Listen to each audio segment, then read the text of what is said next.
হাজিরিন, আমার আব্বাজান মরহুম শাইখুল হাদিস আল্লামা আজিজুল হক রহমতুল্লাহ আলাইহি জীবন সায়ান্নে মানুষকে ইসলামের অনেক বিষয়, ইসলামের রাষ্ট্র ব্যবস্থা, ইসলামের বিচার ব্যবস্থা, ইসলামের অর্থ ব্যবস্থা, এই সকল বিষয়গুলোর সৌন্দর্য তুলে ধরে তিনি একটা আফসোস করে বলতেন যে দেখেন, একটা দুঃখ থেকে গেল, এই জাতিকে শুধু ইসলাম বুঝায় গেলাম, ইসলাম খাওয়ায় যেতে পারলাম না।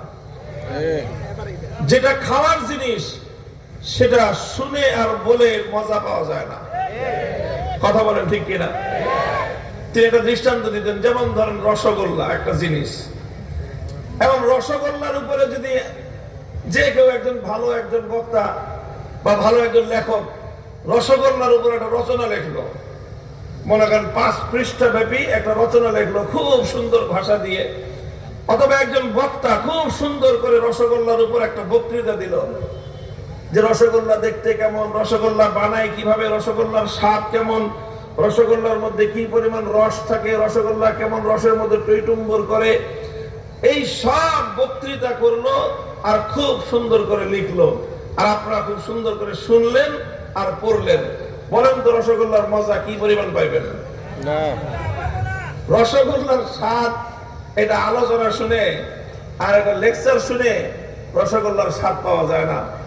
রসগোল্লার স্বাদ পাইতে হলে এত বক্তৃতার দরকার নাই, একটা রসগোল্লা খাইলেই বুঝে যাবে। তো রসগোল্লা কি ওয়াজ করে বোঝানোর জিনিস? বলেন তো, রসগোল্লা কি লেকচার দিয়ে বোঝানোর জিনিস? তো ইসলাম তো আমরা বোঝানোর চেষ্টা করেছি আলেম ওলামা, কিন্তু জাতি ইসলামটা খাইল না, এই জন্য ইসলামের স্বাদও পাইল না। ইসলামের স্বাদ যদি জাতি পেত, মুসলমানের ঘরে জন্ম হয়ে কোন মুসলমান ধর্ম নিরপেক্ষতা রাজনীতি করতে পারত না। মুহতারাম হাজিরিন, এই জন্য বলতেছিলাম যে ইসলাম হলো একটা পূর্ণাঙ্গ জীবন ব্যবস্থার নাম।